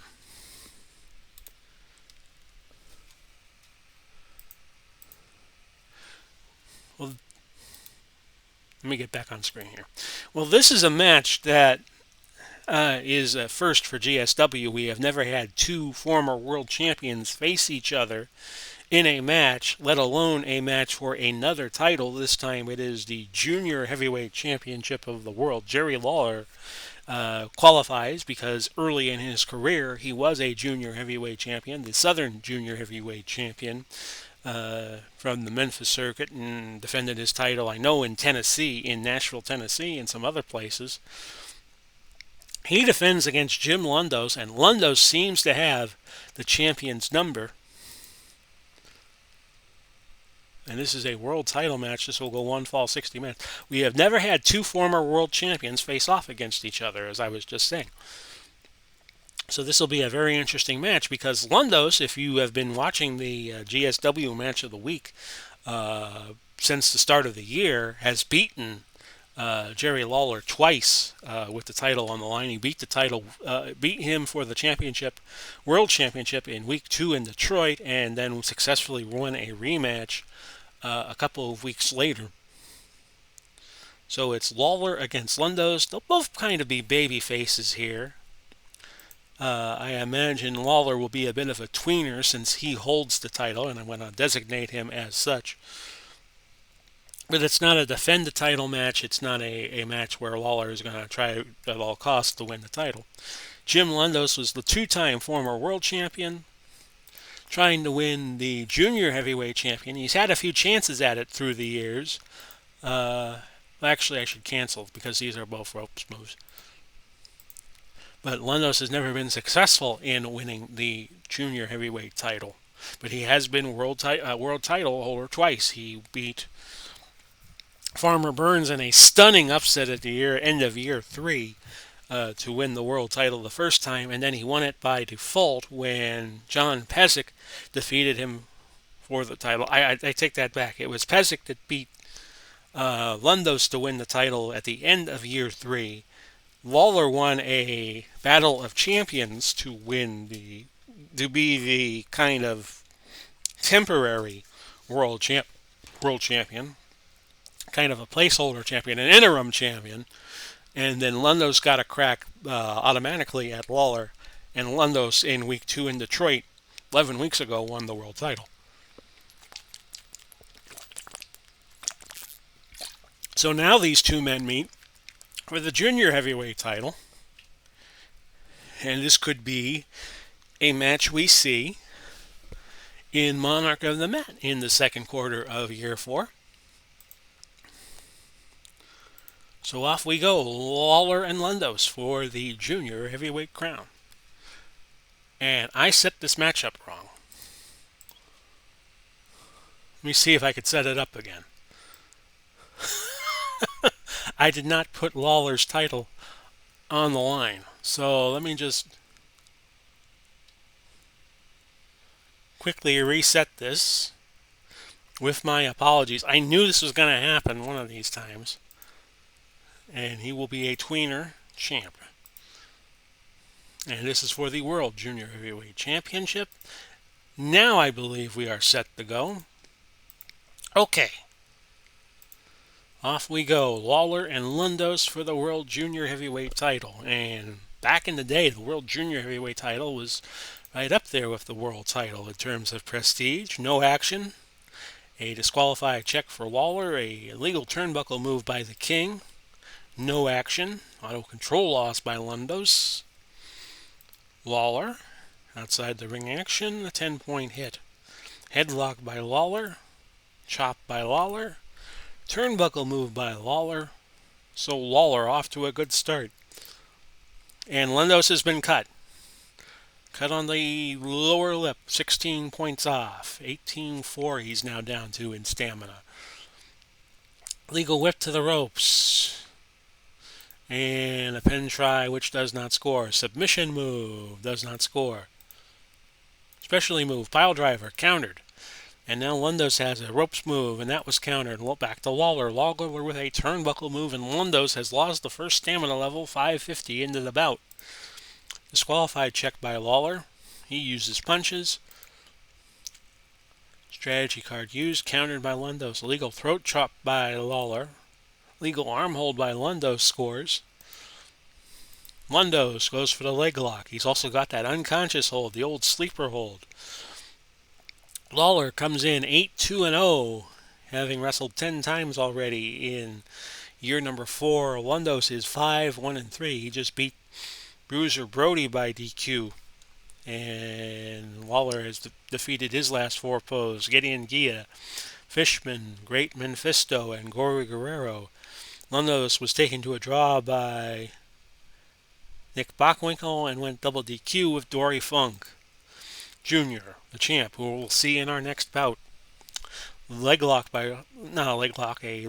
by Lawler, pinhold by Lawler, no pin. Legal punches by Lawler, suplex attempt by Lawler. It's been all Lawler so far. He's only lost 5 points to Lundos' 118, and Lundos has already taken a stamina hit. Legal chop by Lawler. Pinhold by Lawler, no pin.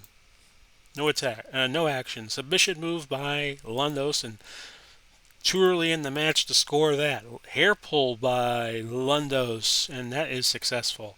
Headlock by Lundos, as he just anything he can think of to try to get things going his way. Auto control loss by Lundos. Legal forearm by Lawler. Will that score? No. Legal whip to the ropes by Lundos. Body slam. Lundos countered. Series of chops to the chest of Jim Lundos. That's 5 more points off. Body slam by the King. 9 more points. Auto control loss back to Lundos, and that's countered. His move is countered. Foreign object, but that's countered by Lundos. Lundos back to it. Airplane spin. Can he get a win out of nowhere? No. Lawler closing in on his first stamina hit, and Lundos closing in on his second stamina hit. An arm hold countered by the King. Disqualified check, and Lawler using punches. Lawler lunges at his opponent, but Lundos just sidesteps and takes control. Legal choking. Very low chance of a win there, and no surprise it doesn't come. Submission move. Nope. Disqualify check. Legal speed move by Lundos. Kick countered. Lawler in control. That was countered. So back to Lundos for an inside cradle. No pin. We're 17:44 into this bout. Lawler still holding on to his first stamina level. Lundos about to lose his second. Lundos, airplane spin, and yes, there it is. The first stamina loss Lawler has taken, and it took him 18 minutes to lose his first stamina level. Ropes move, flying punch by Lundos. That scores. Illegal throat chop by Lundos. Lundos coming back strong in these last few minutes. Illegal leg hold by the former 2-time world champ. Counter by Lawler. Lawler gets it now. Pile driver. Could this be it? And how do you do? How do you do? Lawler getting a little bit of revenge. Losing the world title to Lundos back in week 2. He successfully, and I don't think any of the fans were expecting this, he retains the World Junior Heavyweight Championship with a pile driver and a win. And that gets him 4 points in the rankings. And let's see, that took 20 minutes and 2 seconds. I did not see Lawler winning this match, but he has. Congratulations to him. And that took 20:02. And let's see here. It was 100 damage off of Lawler, 170 to 16.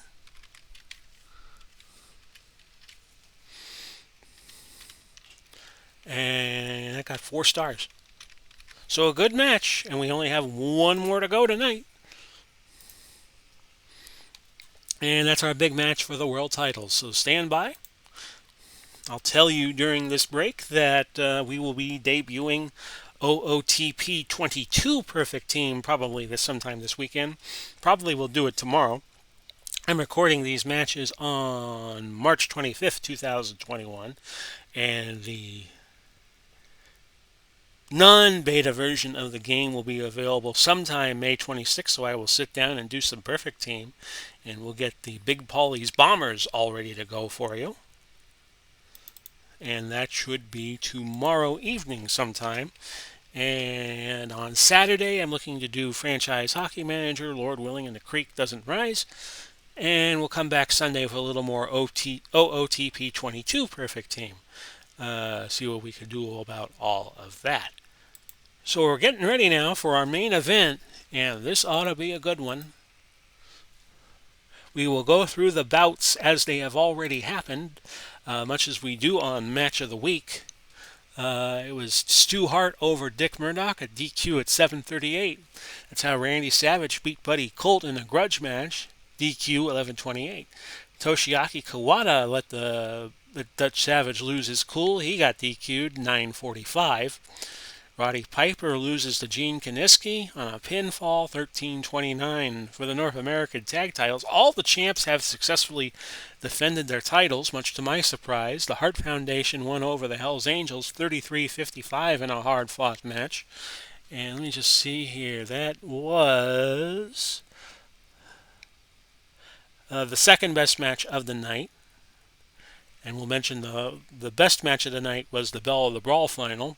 Dick Davis scored an easy defense over Ricky Morton, 9:40 by pin. The Road Warriors beat the Sheepherders by DQ, 18:54. Dick the Bruiser won by pin over Mad Dog McShawn, 25:50. Mildred Burke gave all the chances in the world to Yakuza Nagoyo before finally pinning her with a shot with a ringside bell, 22:39. Jay Youngblood and Ricky Steamboat successfully defended their titles by DQ 17:10, and the Blonde Bombers got suspended 90 days. Jerry Lawler defended his title over Jim Lundos 20 minutes and 2 seconds. So we've had all title defensives be successful. Could that be a bad thing for Dory Funk Jr.? He defends his world title in our last bout of the night, our main event against Danny Hodge. And we will get this match set up. Dory's champion rating 232. Danny Hodge's rating a 194. It's a world title match, and Funk is defending the title, meaning it's going to take a Herculean effort by Hodge to win the title, because Funk's main goal is to successfully defend the title. So this is a world championship match.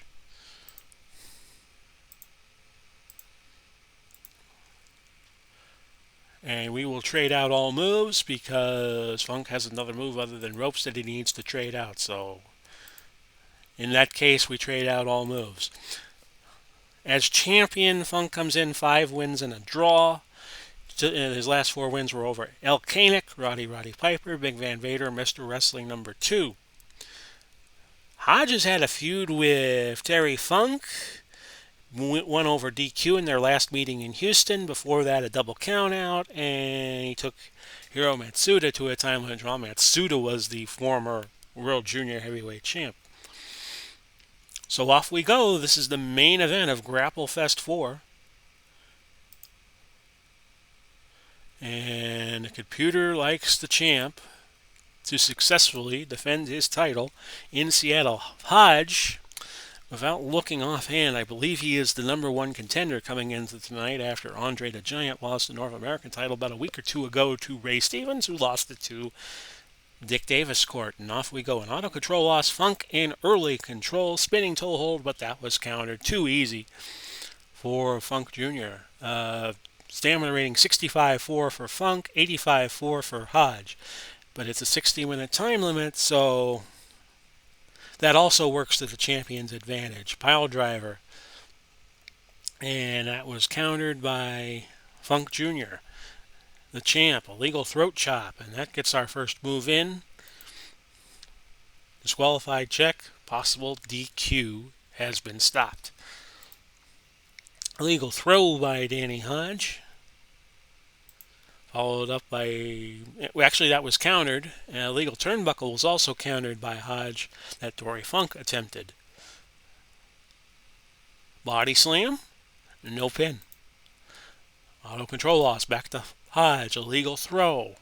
So Hodge with the early advantage, but we have only gone about 2:48 into this match. Auto control loss, back to the champion with a headlock. And we have only had one pin attempt so far, but it's early. Supplé by the champ, no pin. Auto control loss. A body slam by Dory Funk Jr., and that's 9 points off. Legal throw. Supplé attempt, so Funk Jr. getting in a coterie of moves. Legal throw by Funk that was countered by the challenger. The challenger goes for a body slam. Crunch goes the back of the champion, 8 points off. Pile driver. And that very long odds that you were going to get a successful pin there. Submission move. No, sir. And so far we haven't had anybody lose a stamina level yet. A legal arm hold by Hodge. Specialty move. Oklahoma roll, but it does not lead to a pin. Legal throw by Hodge. Headlock by Hodge. Legal punches. And the champion has lost the stamina level. He's down to 13, 10, and 1, but that's still a very durable position for the champ to be in. We're 8:31 into the bout. Damage is 69 off of Dory and 45 off of Hodge. Arm hold by Hodge. Countered. Submission move was countered. Body slam by the champion. Illegal punches by the champ. Well, you know he's going to bend the rules. He wants to keep his title, and he doesn't care if he gets DQ'd to keep it. Legal choking by the champion. It was countered. Pin hold. No. Submission move countered, and now the champion with a chance to move. Arm hold. 5 points off. Submission move. No. Supplé attempt by the champ. It scores 10 points off, and now Hodge about to lose his stamina level. And Funk Jr. gains 15 points because he's just leaning outside the ring every now and then just to get a little bit of stamina back, and he gets 15 points on the stamina back and 15 points off of his damage. Supplé attempt by Hodge, so that didn't work all that well. And that's a pin attempt and does not score. Hodge still precariously teetering on to his stamina. Oklahoma roll was countered. Pin hold. Not going to get him this early, I don't think, and that's no pin. Supplé attempt countered. Disqualified check stopped. Auto control loss. We go back to the champion. Illegal punches, and now Hodge has finally lost the stamina level. And it's 5 off of his. So it's 74 for Funk Jr., 88 for Hodge. No action. Legal hair pull by the champ. Though Hodge does not have a hell of a lot of hair. 4 points off. Legal elbow. No pin. Pin hold countered. Cobra clutch by, and it kind of looks like a Shinendomaki, and that is no submission. Legal whip to the ropes. Supplé attempt. No score. Okay, supplé attempt again by the challenger. No pin. Well, it was a 10-point stamina loss. Speed move by Hodge, and that scores. Disqualified check. Arm holds used by Hodge. So Hodge is keeping Funk off of his game. It's just a matter of can he score the pin within the 60 minutes. Legal neck hold by Hodge. So this is going his way. It's just a matter of if he can maintain the momentum. He's 3-1-3 this year in GSW Year 4. Body slam by Hodge. And it slams Funk to the canvas, and Funk has lost another stamina level, so he has lost 2, and Hodge has lost only 1. Arm holds by Hodge. And now Funk has control. Legal elbow, legal throw, disqualified check. We have passed the 20-minute mark. Kick by the champ. And punches used by Hodge. So it's 61-4 for stamina right now, 53-4 for Funk. And Hodge has only lost 109 and Funk Jr. 142. defending the title. Oh, Funk has a massive cut. He has a massive cut over his right eye, and that could be a foreboding sign for the challenger. A 39-point loss on a cut, and that goes on top of the 15 points in stamina that he has lost. That's a big score for the challenger here, 22 minutes into the bout.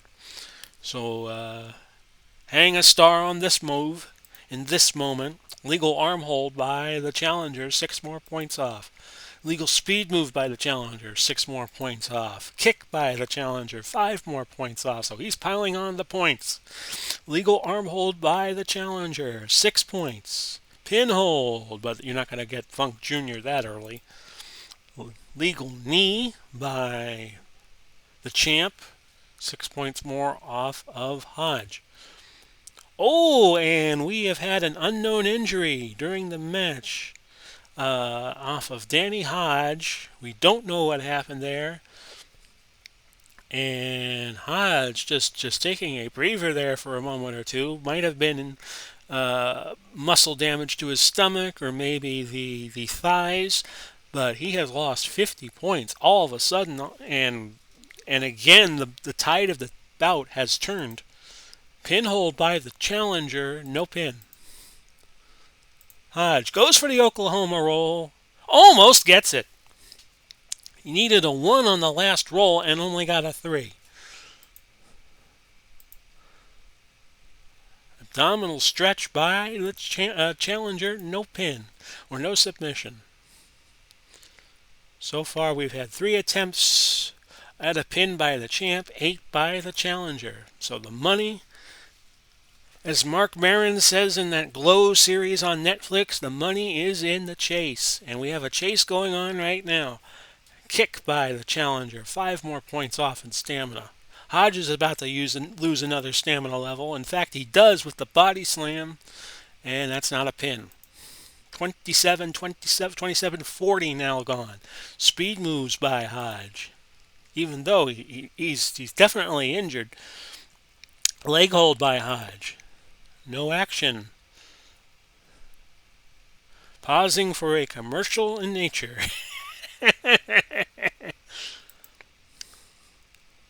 So our pay-per-view has gone to commercial very briefly, but it's one of those commercials where it shows on one side of the screen and the match is still showing on the other side of the screen, as they do nowadays with the football games. I guess they do that in wrestling.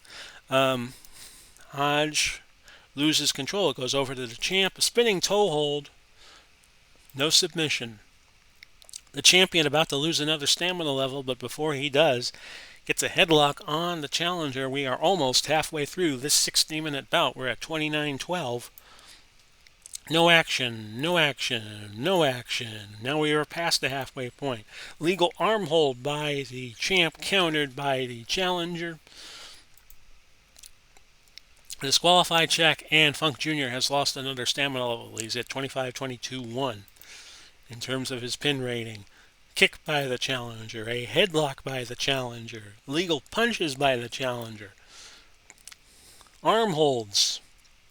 So Hodge just using technical moves here, try to keep the champion off his guard. Legal whip to the ropes, and you're not going to get a pin there. No action. Legal speed move by the champ. But the champ comes back. It was Hodge with the legal speed move. The champ comes back with a legal forearm, and I believe Hodge has lost the stamina level now, or just had in the last couple of minutes. Legal forearm countered. Here comes the champ. Here comes the challenger again. See, I got my challengers and my champs mixed up. It's Hodge with a pin hold, no pin. Headlock by Hodge. Auto control loss. We go back to the champ, who loses control. Goes back to Hodge. Arm holds by Hodge. Body slam, and a good one, but no pin. We're 36-21 into this bout. We've had 10 pin attempts by the challenger, 4 by the champ.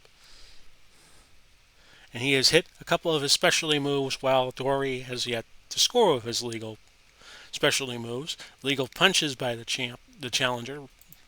Knee lift by the challenger. No pin. Legal arm hold by Hodge.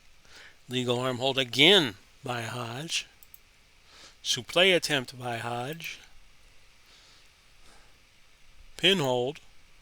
Legal forearm. As the challenger keeps control of the bout. A supplé. And that's 10 more points off. No action. The champion has lost 374 and 39 on cuts. And Hodge has lost 192. Pin hold. Not going to get him that early. Legal throw. Hodge has made Funk lose another stamina level again. Side headlock. And you really got to think this is boding well for the challenger.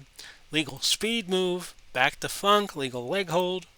Submission move. Figure 4. No. And we're 42:08 into the bout. No action. Submission move. No. By the champion. Legal neck hold by the champ. Illegal chop by the champ. Illegal arm hold by the champ. Body slam by Funk Jr. We hear Danny Hodge will be moving to the Dallas circuit. Terry Funk will be moving with him. We're hearing Bruiser Brody. Kerry Von Erich will also be there. Knee lift. Oh, that was close. 7-14 and 5. He needed a 1 on that last roll. Didn't get it. Headlock. So Hodge has come very close a couple of times to securing that world championship. He has been dominating this bout, but can Funk Jr. get to the end of the time limit? Legal headbutt by the champ. Pile driver. Oh, 18 on that last roll. He needed an 8 or lesser. And on we go. We're 46-47 into this bout. A legal neck hold. An auto control loss by the champ. The challenger to the champ. Headlock countered. We go back to the challenger. A submission move. Abdominal stretch. And that's not going to get it done. Supplé attempt by the challenger to the champ.